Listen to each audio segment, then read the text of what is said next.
네, 오늘은 부흥에 관한 메시지 8번째 시간입니다.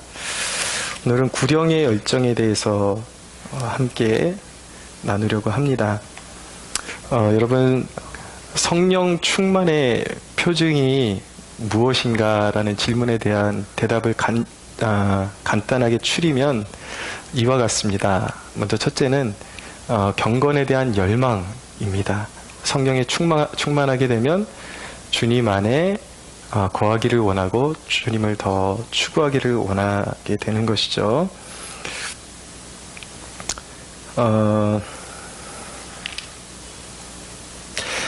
빌립보서 3장 8절에 보면 이런 말씀이 있습니다. 내가 그를 위하여 모든 것을 잃어버리고 배설물로 여김은 그리스도를 얻고 그 안에서 발견되려 함이니. 그리스도를 얻고 그 안에서 발견되는 것. 경건의 목적이 무엇입니까?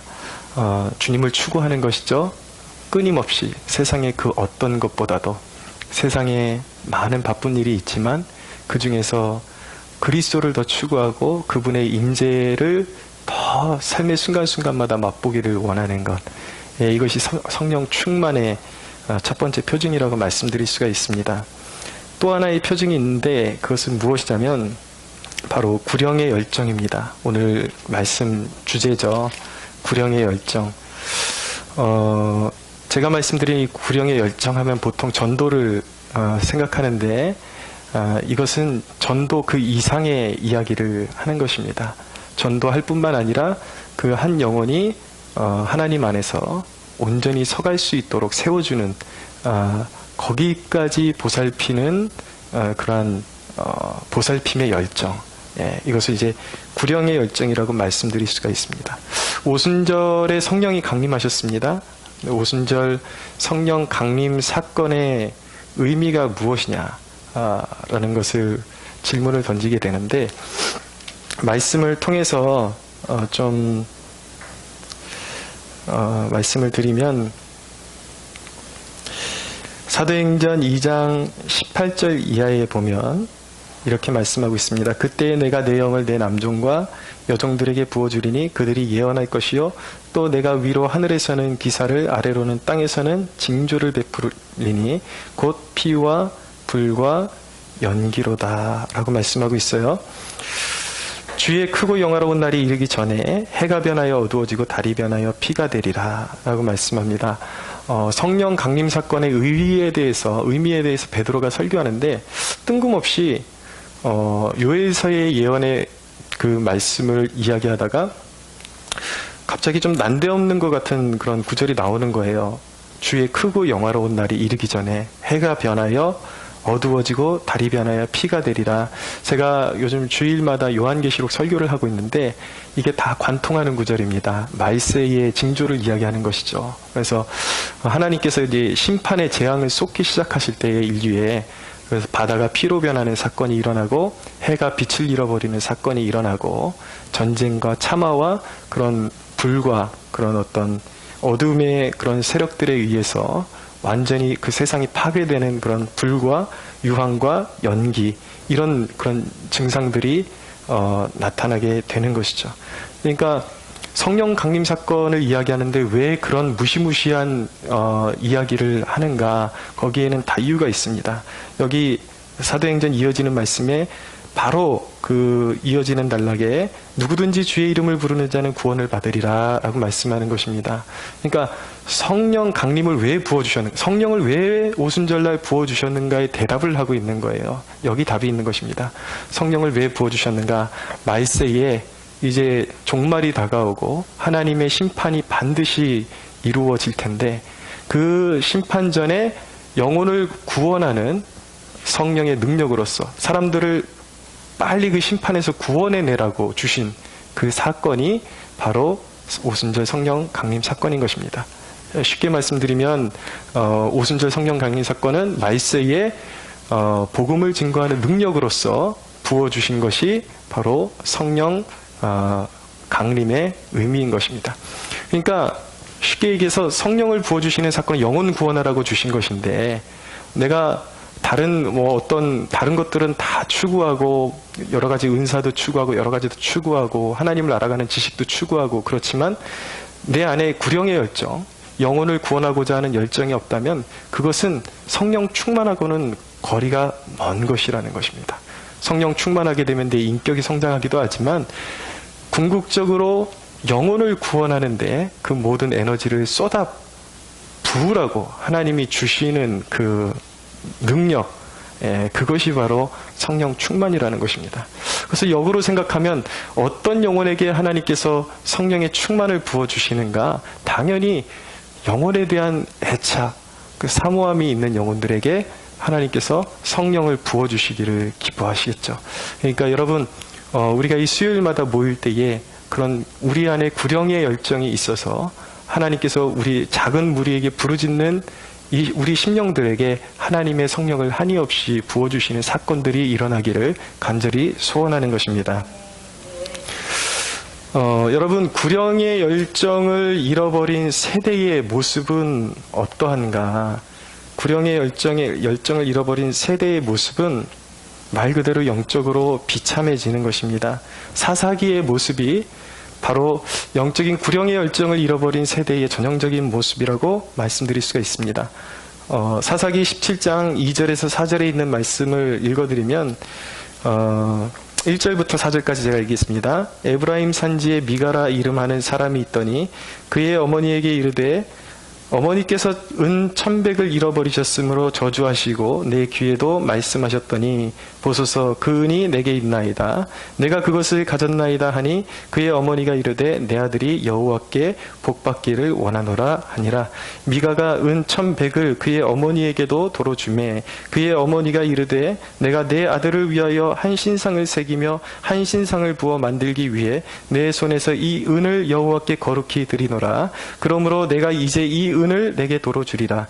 미가가 그 은을 그의 어머니에게 도로 주었으므로 어머니가 그 은 200을 가져다 은장색에게 주어 한 신상을 새기고 한 신상을 부어 만들었더니 그 신상이 미가의 집에 있더라 라고 말씀하고 있습니다. 그러니까 결코 우리 그 기독교 신앙의 그 근본적인 원리는 하나님의 형상을 새길 수가 없게 되어 있는 것입니다. 하나님은 형상으로 만들어서는 안 되는 분이에요. 인간의 언어로 형상으로 하나님은 조형될 수 없는 그런 크기와 능력과 전능하심을 가지고 계신 분이기 때문이죠. 그리고 또 하나는 하나님은 우리에게 물질적인 축복을 주시지 않는다 할지라도 꼭 물질적인 축복을 떠나서라도 그분이 우리의 근본이시고 아버지이시고 그분이 우리를 위해서 그 아들을 주신 구원자이시기 때문에 우리는 마땅히 우리에게 무언가 주어지는가 주어지지 않는가를 떠나서 하나님을 섬겨야 되는 것입니다. 그런데 이 사사시대의 모습을 보면 이 신앙이 완전히 변질돼서 이 신앙이라는 것이 성공지상주의의 한 도구가 되어버렸다는 것을 보게 되는 것입니다. 그래서 여호와의 이름을 불러요. 여호와의 이름을 부르는데 하나님을 하나님 되시게 섬기는 것이 아니라 돈을 위해서 하나님을 섬기고 그리고 하나님의 이름을 부르면서 조각한 신상을 만들어서 동시에 섬기고 그것이 또 우리 하나님이다 라고 말하는 이 영적인 타락상. 그러니까 하나님이라는 존재를 단순히 나의 어떤 성공의 도구쯤으로 이제 이해를 하게 되니까 하나님을 어떤 식으로 이해하든지 상관이 없게 되는 거예요. 전혀 진정으로 하나님의 본질과 상관없는 하나님에 관한 상을 만들어 놓고 그렇게 섬기게 되는 것이죠. 자녀들에게 하나님의 말씀을 부지런히 알려주라고 했지만 그 하나님의 명령이 전혀 가치가 없는 시대가 되어버렸습니다. 자녀들에게 하나님께서 이 가나안 땅에 젖과 꿀이 흐르는 땅에 들어가면 너희가 어떻게 하면 이 하나님께서 주신 신령한 복들을 유지하면서 살 수 있을 것이다 라고 분명히 알려주셨어요. 그걸 자녀들에게 가르치라고 말씀하셨어요. 그런데 사사시대의 모습은 자녀들에게 하나님에 관해서 가르치는 것을 완전히 무시하고 잃어버린 것입니다. 그러니까 어떻게 됩니까? 사람들이 가나안의 형상을 본받는 거예요. 자녀들이 가나안의 풍토를 본받게 되는 것이죠. 가나안의 사상이 자녀들에게 들어오는 것입니다. 이름은 하나님을 불러요. 여호와의 이름이 남아있지만 전혀 여호와 신앙이 아니에요. 변질된 신앙을 섬기게 되는 것입니다. 오늘날 이 민족 교회 가운데 그리스도인들의 모습이 왜 그렇게 세상의 가치관으로 가득 차게 되어 있는가? 많은 강단에서 꿈을 품으라는 설교들 또는 어떤 문제를 해결 안 받는 그런 설교들에 대해서는 많이 들어봤지만 하나님의 성품을 잃어버렸어요. 이 세대가. 하나님이 얼마나 거룩하신 분이고 하나님을 어떻게 섬겨야 되는지는 모른 채 내가 기도하면 내가 원하는 것을 얻을 수 있다라는 그런 수준에 머무르는, 소위 말하는 아주 기독교가 저급화돼 버린 이 시대를 맞이한 것, 하나님에 대한 이해를 잃어버리고 하나님의 거룩하심에 대해서 이 세대가 잃어버렸기 때문에 영적으로 부패하고 타락할 수밖에 없는 시대가 된 것입니다. 아이러니하게 신앙 안에서 악하고 음란한 세대가 일어난 세대가 바로 우리 세대라고 말씀드릴 수가 있겠습니다.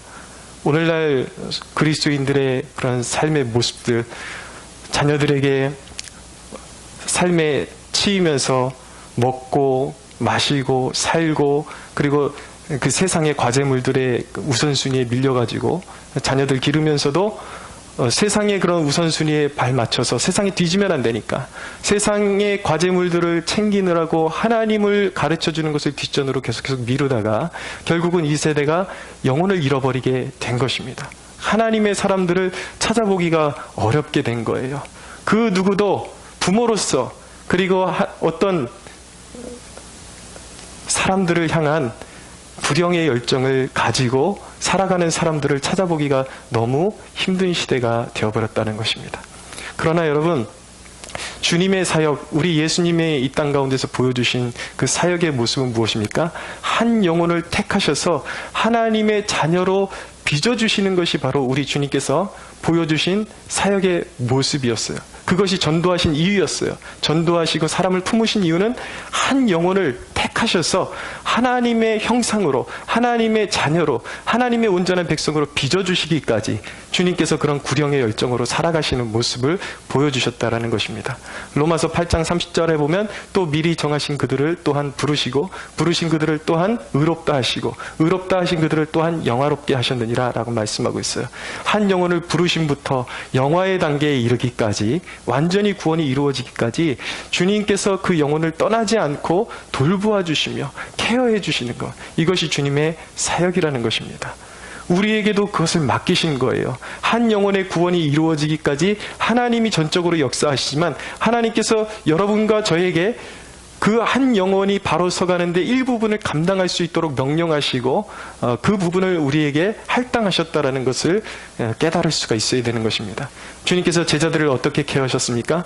먼저 주님은 세 가지로 주님은 제자들을 케어하셨습니다. 하나는 말씀을 가르치셨어요. 하나님 나라의 말씀을 꾸준히 가르치셨어요. 또 하나는 무엇이냐면 그들에게 믿음을 성장케 해주셨습니다. 믿음을 길러주셨어요.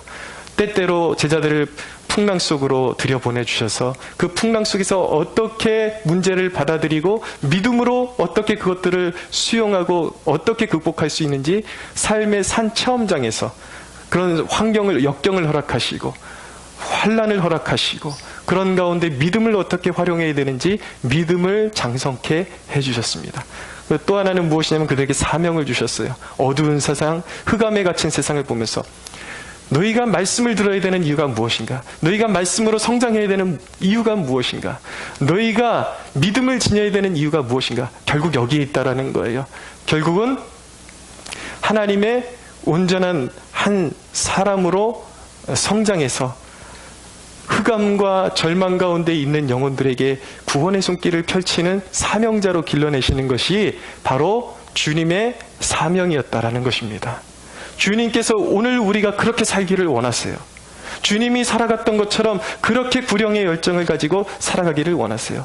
여러분, 그리스도인이라는 이름은 누구에게나 붙일 수 있는 이름 같지만 사실은 그리스도인이라는 이름은 어마어마한 것입니다.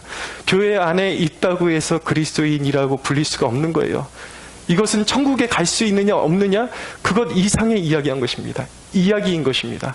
그리스도인이라는 것은요, 단순히 교회에 나오는 영혼을 일컫는 그 명칭이 아니라 그 심령 안에 하나님 나라의 DNA가 완전히 박혀 있는 사람, 그것을 실천할 수 있는 사람, 그 사람을 그리스도인이라고 하는 거예요.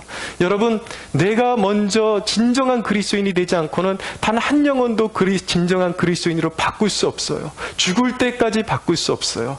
여러분, 우리는 사모해야 하는 것입니다. 내 안에서 그냥 신앙생활하는 그 교인, 한 사람의 성도, 한 사람의 신자, 이것이 아니라 내 안에 진정한 하나님의 말씀이 내 안에, 내 삶의 모든 가치와 기준과 이 모든 것이 하나님의 말씀이에요. 살아가는 모든 나의 삶의 기준이 믿음으로 선택하고 믿음으로 바라보는 것이에요.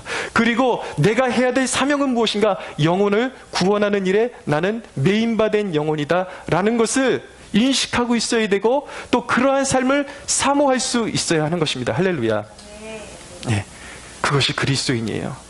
내 안에 그런 철저한 정체성, 구령의 열정을 가져야 한다라는 그 사명을 가진 존재라는 것을 인식하지 않는 한 우리의 신앙에 성장이 없습니다. 발전이 없습니다. 이 땅에서 우리에게 허락하신 주님의 지상 사명을 받을 수가 없는 거예요. 그러나 여러분, 저와 여러분에게 부족함이 있을 수 있어요. 그러나 기독교라는 것은, 복음이라는 것은 무엇입니까? 여전히 내 안에 부족함이 있지만 주님께서 베드로에게 말씀하신 것처럼 너는 평범한 시몬이지만 이제부터 너를 개발하 하리라, 베드로라 하리라. 여러분, 사모하십시오. 전인적인 그리스도인으로 성장하리라. 내게 맡겨주신 이 일생 동안에 귀한 영혼들을 품고 하나님의 사람으로 세워나가는 일에 내 인생을 드리리라. 할렐루야. 그런 꿈을 꿀 수 있게 되기를 바랍니다. 그 소망을 가져야 되는 거예요. 여러분, 우리가 그리스도인이라면 한 영혼에 대한 가치와 무게감에 붙잡혀야 하는 것입니다. 그 무게감이 우리의 심령에 새겨져 있어야 하는 것입니다. 한 영혼이 얼마나 귀중합니까? 1858년에 에드워드 킴볼이라는 사람이 주일학교 선생님이었습니다. 말재주도 없는 분이 구두방에서 일하는 한 소년에게 가서 복음을 전합니다. 복음을 전했는데 그 사람의 실제적인 고백이 그래요. 내가 그 안에 들어가서 이 소년에게 예수 그리스도에 대한 헌신을 전했는데 솔직히 너무 떨리고 또 두렵기도 하고, 그래서 무슨 말을 하고 나왔는지 잘 모르겠다 라고 고백합니다. 그런데 하나님이 역사하셨어요. 그래서 이 에드워드 킴볼의 복음을 듣고 한 아이가 거듭나고 자신의 삶을 그리스도께 온전히 헌신하게 됩니다. 이 사람이 누구입니까? 지금까지도 잘 알려져 있는 정말 가장 신실한, 그리고 지상 최대의 전도자로 알려져 있는 드와이트 무디라는 분입니다. 무디가, 이 선생님의 헌신을 통해서 무디라는 한 영혼이 거듭나면서 수만 명에게 그리스도의 복음이 증거되어지는 놀라운 역사가 일어나게 되는 것입니다. 무디가 회심하고 나서 21년 후에 영국의 런던에 가서 집회를 하게 되었는데, 그 집회에서 메이어라는 사람이 이 무디의 그 설교에 감화가 돼서 둘이 서로 아주 친분을 갖는 동역자가 됩니다. 그래서 이 메이어가 무디에게 도전을 받고 복음으로 감화를 받고 그 마음을 가지고 미국으로 건너와서 한 대학에서 집회를 인도하게 되었는데, 그곳에서 체프먼이라는 한 사람이 회심을 하게 됩니다. 많은 사람들 가운데 많은 사람들이 참여했지만 그 중에 체프먼이라는 한 사람이 회심하게 돼요. 근데 이 체프먼이라는 사람이 또 누구에게 복음을 전하는가? 빌리 썬데이라는 사람에게 복음을 전하게 됩니다. 빌리 썬데이가 누군가? 원래는 야구 선수였습니다. 그런데 빌리 썬데이가 회심을 하고 목회자가 된 그 시절에 미국이 얼마나 술 취함과 방탕함과 살인과 마약과, 역사의 그 보고에 의하면 그 당시에는 멀쩡한 사람을 찾아보기가 힘들고 가정에 얼마나 파탄이 나고 미국이 술로 병들어 갔는지. 근데 이 빌리 썬데이라는 한 사람이 거듭나고 그리스도께 붙잡히게 되고 하나님 앞에 금주하며 하나님 앞에 주님께 헌신해야 될 것을 사람들에게 설교하기 시작하는데 사람들이 감화를 받기 시작하는 거예요. 이 한 사람의 영향력이 커지고 커져서 미국이라는 전체 나라에 어느 순간 금주령이 선포되는 역사가 일어납니다. 미국 사람, 이러다가 미국 망한다. 술 취하고 알코올 중독에 시달리고 이러다가 미국 망한다. 그래서 이 빌리 선데이라는 이 목회자 한 사람의 영향력이 퍼지고 퍼져서 미국 전체가 금주령을 선포하고 경건하게 또 하나님을 찾는 그러한 계절이 도래하게 되는 것입니다. 놀라운 것이죠. 한 영혼이 변하니까 이렇게 되는 거예요. 빌리 선데이가 나중에 함이라는 또 전도자, 유능한 전도자를 모셔다가 또 큰 집회를 열어서 3주간 집회를 하게 됩니다. 3주간을, 무려 3주간을 집회를 하게 되는데 그 3주간의 집회 동안에 회심한 영혼이 단 한 사람이었다고 합니다. 그가 누구였는가? 12살짜리 소년 한 명이 회심을 했는데 그가 바로 누구냐면 22만 명에게 복음을 증거한 빌리 그레함 목사님이 바로 그 12살짜리 소년이었다라는 것입니다. 사랑하는 여러분, 하나님의 나라는 한 사람의 소중함에 있음을 믿으시기 바랍니다. 우리가 많은 사람들을 구원해내지 못해도 우리가 접하고 우리가 복음을 전하는 그 한 사람을 우습게 여겨서는 안 되는 것입니다. 여러분, 세상을 바꾸는 데는 하나님 앞에 깨어나는 한 영혼으로만으로도 세상을 바꿀 수 있음을 믿으시기 바랍니다. 우리나라가 일제치하에서 그 수욕을 당하고 고종황제가 있을 때에 고종황제의 무능을 깨우치고 대항하면서 나라를 개혁시키기 위해서 투항했던 한 청년이 있었습니다. 그 청년이 누구냐면 바로 우남 이승만 대통령이었어요. 이승만이 청년 시절에 한성 감옥에 갇혀서 사형 선고를 받았습니다. 근데 나라는 이제 일본에게 완전히 넘어가게 생겼고 소망이 없는 나라예요. 우리나라 선교사들이 와서 기록한 내용들 보면 가장 더럽고 게으르고 소망이 없는 나라, 그런 나라가 바로 이 나라였습니다. 그때 한성 감옥에서 이제 사형 선고를 받은 이 청년 이승만에게 선교사님들이 가서 복음을 증거했는데 이제 죽을 때가 되니까 이승만이 죽음에 대해서 생각하고 이 목에 칼을 차고 손발이 묶인 상태에서 성경책을 볼 수가 없으니까 선교사님들이 건네준 그 성경을 읽기 위해서 옆에 있는 죄수에게 성경을 한 장씩 넘겨달라고, 그래서 옆에 있는 죄수가 이 재수 없는 인간 그러면서 모르겠어요. 그게 실화인지는 모르겠지만 뒤통수를 한 대씩 때리면서 재수 없다 그러면서 이렇게 그걸 넘겨줬다라는 거예요. 성경을 넘겨줬는데 거의 성경을 암송하다시피 하게 된 것입니다. 이 이승만이. 그러면서 거기서 예수님을 영접하게 돼요. 그러면서 이 이승만 한 사람이 깨어나게 되니까 어떻게 됩니까? 이제 일제의 나라가 먹히게 되고 나라에 소망이 없어요. 그러나 이 이승만 한 사람이 거듭나고 예수의 생명에 붙잡히게 된, 예수의 DNA가 들어가니까 이 한 사람을 통해서 대한민국이 건국되는 역사가 이루어지는 것입니다. 할렐루야. 위대한 역사예요. 예수의 역사가 그런 역사예요. 여러분, 그때만 해도 우리나라에 소망이 없었는데 나라의 일꾼들이 다 한성 감옥에 갇혀 있었습니다. 40명이 넘는 사람들이 한성 감옥에 갇혀 있었는데 이 이승만이 예수 믿고 거듭나면서 한성 감옥에 있는 이 인재들에게 다 예수의 복음을 증거하면서 다 한 사람 한 사람 거듭나서 그때 거듭났던 40여 명이 다 우리나라 이 민족을 새롭게 세우고 건국하는데 일조하신 분들이었다라는 것을 기억할 수가 있어야 되는 것입니다. 한 영혼의 위력, 얼마나 대단한 것입니까? 조만식 선생이라고 우리나라의 위대한 교육가요, 또 독립운동가요, 존경받는 어르신이 계시죠. 이분이 이승만에게 전도를 받았는데 고집이 워낙 정말 꺾을 수 없는 고집이라 말이 먹히지를 않았습니다. 근데 이분이 우리나라의 그 사절단 대표로 미국에 갔다가 거기 미국 사람들하고 접하면서 또 복음을 듣게 되었는데 이분이 거부를 한 거예요. 다시 한국을 왔는데 어느 순간 환상을 봤는지 꿈을 꿨는지 정확치는 않지만 주님의 음성을 듣게 되었습니다. 너는 네가 미국에 갔을 때에 사람들을 붙여줘서 나를 믿을 수 있는 기회를 줬는데 나를 저버렸다.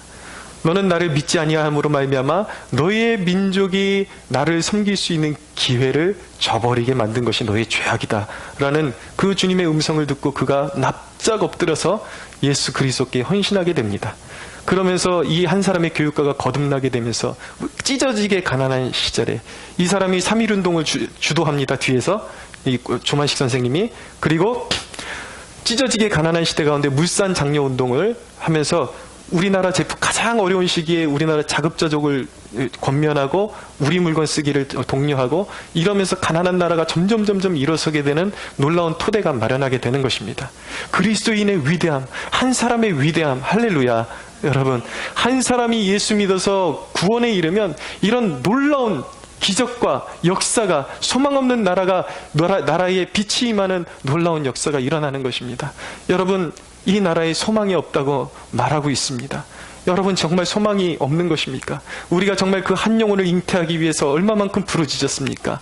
우리가 그 한 영혼을 잉태하기 위해서 얼마나 산고의 고통을 우리가 감내하면서 살았나요? 사랑하는 여러분, 우리가 구령의 열정, 우리가 만나는 영혼들에게 예수의 복음이 증거되어진다면 그것은 내 힘이 아니라 나는 전달자일 뿐이에요. 누군가가 이 예수의 복음을 받아든다면 이 소망 없는 나라에 소망의 빛이 들 것을 믿으시기 바랍니다. 이것이 놀라운 복음의 역사예요. 여러분,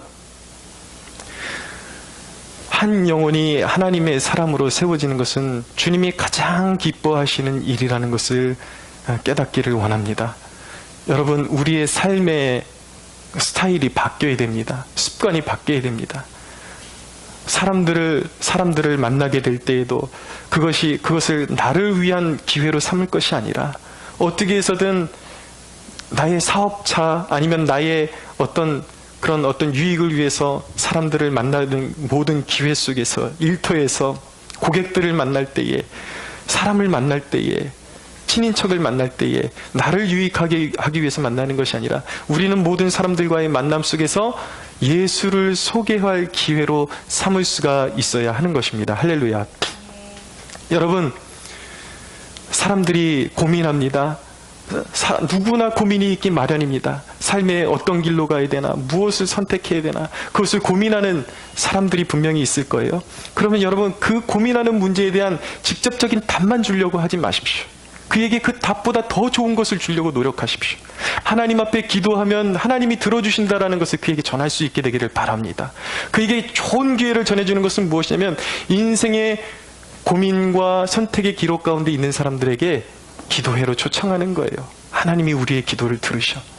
여러분, 예수 그리스도를 받아들이는 방법은요, 한 가지만 있는 것이 아닙니다. 직접적으로 예수님 믿으라고만 전해서 믿어지는 것이 아니라 때로는 방향이 거꾸로 돼서 예수님을 믿는 경우도 있어요. 예수님이 누군지도 모르고 어떤 분인지도 잘 모르지만 기도회에 그냥 하나님이 기도하면 들어주신다라니까 어려울 때에 초청받아서 교회에 왔는데 이 강단에 선포되는 복음을 듣고 주님을 만나게 되고 또 기도의 위력을 알게 되는 그러한 놀라운 축복이 있게 되는 것입니다. 그러므로 우리에게 주어지는 모든 삶의 기회들, 사람들과 접촉할 수 있는 모든 기회를 여러분들의 구령의 열정을 펼쳐놓을 수 있는 기회로 삼게 되는 축복이 있게 되기를 바랍니다. 여러분, 세상이 어둡다고만 할 일이 아니에요. 성경의 역사를 보십시오. 아브라함의 시대를 보십시오. 아브라함 때도 그 조카 롯이 살았던 소돔과 고모라, 세상은 음란하고 아주 부패한 그런 곳이었습니다.